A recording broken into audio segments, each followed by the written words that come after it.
Bendiciones, saluditos, mis queridos hermanos. Vamos a analizar, nosotros sabemos las 4 reglas interpretativas o niveles, ¿verdad? Que es el Peshá, de sentido pleno del texto, que es el Remez, el nivel que ni de principio conduce a la homilética, cuando conscientemente estudiamos los escritos, esto es en el nivel Remez. Y el Trash, el cual es el nivel esotérico, escondido o con pistas. Este trata con padrones escondidos, mensajes y temas a los que los hebreos se refieren como el Midrash. Los textos que más predominan en este nivel son acerca del Mesías y 4 Sot, el nivel misterioso. La forma de interpretar los textos bíblicos comúnmente se llama exégesis. Este método se ocupa sobre todo con el texto literario y gramatical de versículos bíblicos.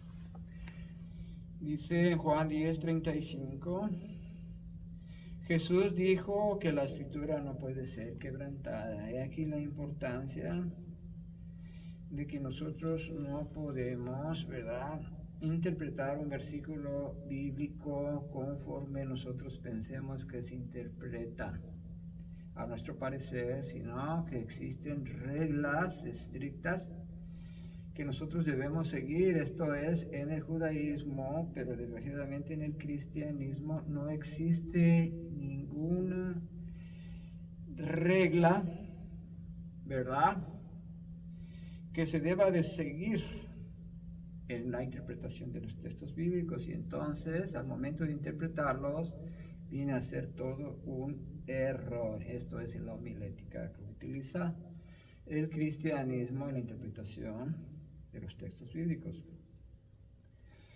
Entonces Juan 10:35, Jesús dijo que la escritura no puede ser quebrantada, o sea que no podemos entonces nosotros interpretar los textos bíblicos como nosotros pensamos o nos parece. Los rabinos o copistas escribían y se adaptaban a la corrección exegética que ellos consideraban en sus días.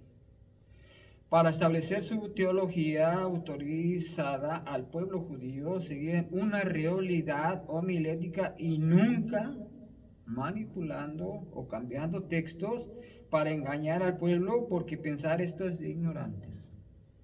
Entonces, los copistas, los rabinos o copistas escribían, se adaptaban a la corrección exegética que ellos consideraban en sus días, y para establecer su teología autorizada al pueblo judío, seguían una realidad homilética y nunca manipulando o cambiando textos para engañar al pueblo, porque pensar esto es de ignorantes. Vamos a ver aquí en 2 de Timoteo 2:15 que dice: procura presentarte aprobado delante de Elohim, como obrero que no tiene de qué avergonzarse. Así es que procuremos presentarnos aprobados delante de nuestro Dios, como obreros que no tenemos de qué avergonzarnos, ¿verdad? Antes de predicar, o antes de orar, o antes de venir a la iglesia, y aún en la misma iglesia, inclinar nuestro rostro o postrarnos de rodillas, ¿verdad? Y en oración ponernos en contacto con Dios y pedirle perdón si en nuestra vida hay una mancha o hay un pecado escondido que no le hemos revelado a Dios, pero que Él tenga la seguridad que ya lo conoce, y entonces esa mancha, que es un pecado, nos va a impedir en la intercesión, en la oración, que el Señor, ¿verdad?, nos pueda beneficiar.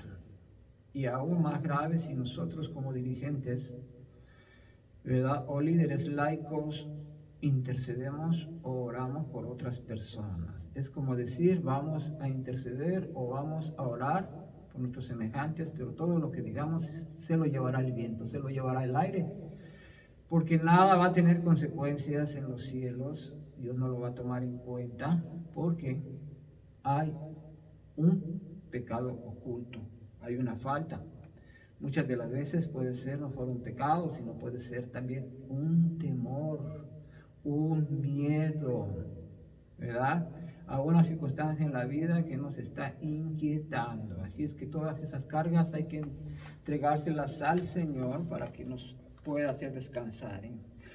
Y entonces en 2 de Timoteo 2:15 dice, procura presentarte aprobado delante de Elohim, sea limpios, como obrero que no tenemos nada de qué avergonzarnos.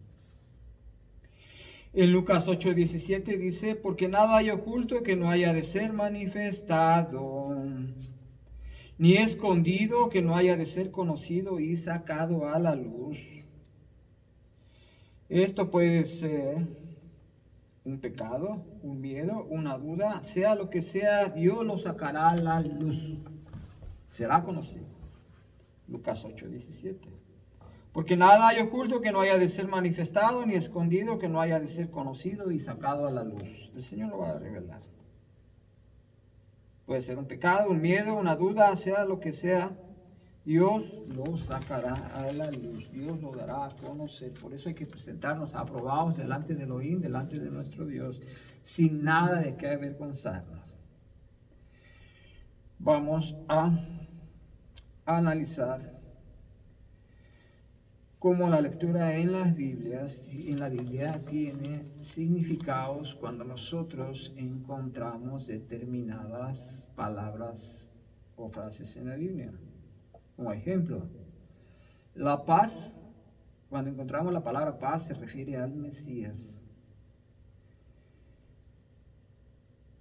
Este tiene un valor gemático directo, ¿verdad? También de 52. Esto quiere decir que Dios hizo las cosas perfectas y todo tiene un significado, todo tiene un grado, ¿verdad? Cuando nosotros encontramos una palabra que dice puerta, significa esa puerta es una conversión, que solo la puerta permite entrar y salir, ¿verdad? Nosotros podemos entrar por esa puerta y podemos también salir, y todo esto tiene que ver con una conversión. Un ejemplo, nosotros conocemos a Dios, o nosotros podemos conocerlo y quedarnos, ¿verdad? Podemos entrar y quedarnos, pero también podemos salir, ¿verdad? Cuando consideramos que hay muchas exigencias y nosotros no podemos cumplirlas.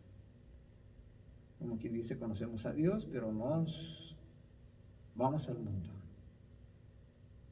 Cuando vemos la palabra sol, significa los tiempos mesiánicos. A la mañana, el alba, la luz, el día, son análogos referencias al sol. Encontramos la palabra tigo, que es una ley no transformada por el hombre y por ende poco sensible de ser traficada. Los discípulos de Yeshua prefieren este tipo de ley ligera. En cambio, las enseñanzas de algunos fariseos, que según ellos habrían sufrido de la exagerada levadura. En Mateo 16:12, entonces comprendieron que no había querido decir que se guardasen de la levadura de los panes, sino de la doctrina de los fariseos y saduceos. Entonces, el trigo significa que hay una ley que no ha sido transformada por el hombre y por ende es poco sensible de ser traficada. Los discípulos de Yeshua prefieren este tipo de ley ligera, ¿verdad? En cambio, las enseñanzas de algunos fariseos, que según ellos habrían sufrido de la exagerada levadura, y nos pone un ejemplo, Mateo 16:12, entonces comprendieron que no había querido decir que se guardasen de la levadura de los panes, sino de la doctrina de esos fariseos y saduceos. Cuando vemos la palabra velo, es un atributo de la vergüenza unido a la idolatría. Un velo es un atributo de la vergüenza unido a la idolatría. Eso que impide distinguir al verdadero Dios. Esto es lo que nos impide distinguir al verdadero Dios. Nosotros tenemos muchas de las veces, dice que sus ojos están velados, ¿verdad? Por eso muchos están en tinieblas. Cuando hablamos de vino, esto significa que el vino alegra el corazón del hombre. El vino viene siendo palabra, la palabra de Dios también. Es capacidad del vino para conservarse durante varios periodos. Impresionó al judaísmo antiguo. Y la capacidad del vino para conservarse durante varios periodos impresionó al judaísmo antiguo, pero preocupado por la conservación de la ley, ¿verdad? El vino, diciendo la palabra, alegra el corazón del hombre. Y la capacidad del vino para conservarse durante varios periodos impresionó al judaísmo. Como este vino, ¿verdad?, se conservaba a través de los años. Así es la palabra, se conserva a través de los años. Pero estaban preocupados por la conservación de la ley. Eso es importante, ¿verdad? Seguir la ley de Dios porque ahí hay bendición. Viuda. Mujer es una mujer que acaba de perder a su marido y que puede buscarse a otro o retornar a Dios. Es una decisión que ella toma. Se une a Yeser Hará, que es la ley del pecado. La viuda es una mujer que acaba de perder a su marido, que puede buscarse otro o retornar a Dios. Esta es una decisión personal que toma la viuda. Dice que el Yeser Hará, que es el pecado, Dios lo clavó en el madero junto con Yeshua. Así es que este tiene significado de que nuestros pecados ya fueron clavados siempre y cuando nosotros nos arrepentimos de corazón. Por eso la viuda, nosotros podemos casarnos, ¿verdad? Así como la viuda, nosotros podemos casarnos, dice, una viuda con otro marido, pero ella toma la decisión personal. Israel también es presentado en el Midrash como una viuda, ¿verdad? La viuda toma esa decisión de casarse o de retornar a Dios, ¿verdad? Tomar a Dios en esa decisión personal. Israel también es presentado en el Midrash como una viuda. En el Evangelio, las viudas dan muestra del retorno a Dios y solo a Dios. En el Evangelio, las viudas muestran del retorno a Dios y solo a Dios. Igual que la viuda Ana, profetizando sobre Yeshua. Dice, había también una profetisa llamada Ana, hija de Fanuel de la tribu de Aser. De edad avanzada, después de casarse, había vivido 7 años con su marido y permaneció viuda hasta los 84 años. No se apartaba del templo, sirviendo a Dios noche y día en ayunos y oraciones. Como se presentase a la misma hora, alababa a Dios y hablaba a todos del niño que esperaban. La redención de Jerusalén, Jerusalén, es Jerusalén. En Lucas 2, 36 al 38. Dice, como se presentase a la misma hora, alababa a Dios y hablaba a todos del niño que esperaba. Cómo anhelaba ese nacimiento, ¿verdad? Lo esperaba con anhelo. O como la viuda generosa en el Evangelio de Marcos 2, 41 al 44. Yeshua se sentó frente al arca del tesoro y miraba cómo echaba la gente monedas en el arca del tesoro. Muchos ricos echaban mucho. Llegó también una viuda pobre y echó 2 moneditas, o sea, 1/4 parte de las. Entonces, llamando a sus discípulos, les dijo, os digo de verdad que esta viuda pobre ha echado más que todos los que echan en el arca del tesoro. Pues todos han echado de lo que les sobraba. Esta, en cambio, ha echado de lo que necesitaba, todo cuanto poseía, todo lo que tenía para vivir. En Marcos 2, 41 al 44. La forma de predicación rabínica de Mateo se puede ver claramente en un fragmento del relato de crucifixión y muerte de Yeshua, de Jesús, en Mateo 27, 32 al 50.